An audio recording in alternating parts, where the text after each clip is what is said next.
কিয় সম্পৰ্ক আৰু সম্বন্ধৰ মাজত আবদ্ধ হৈ পৰিল নিৰ্বাণ?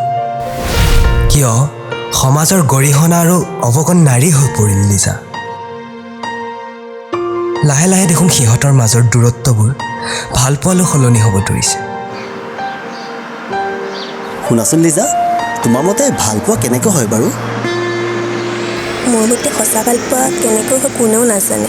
যিজন মানুহৰ লগত থাকিলে সকলোবোৰ স্তব্ধ হৈ যায়, সপোনবোৰ আপোন আপোন লাগে, হয়তো চাগে ভাল পোৱা এনেকুৱাই।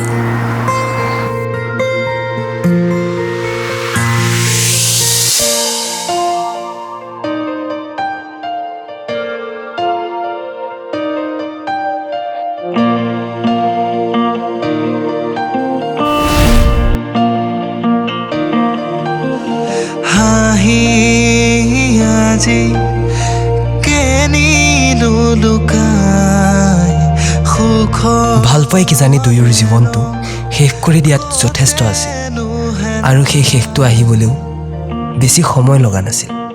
হয়তো চাগে সিহঁতে সেই কথাটো বুজিবই পৰা নাছিল। বিচাৰি বিচাৰি নিজতেই তোমাৰ। কি এইবোৰ তুমি কি কৈ আছা আৰু কোনে কৈ আছা? হয়তো চকু পানীয়ে তাৰ সকলো উমান দি গৈছে।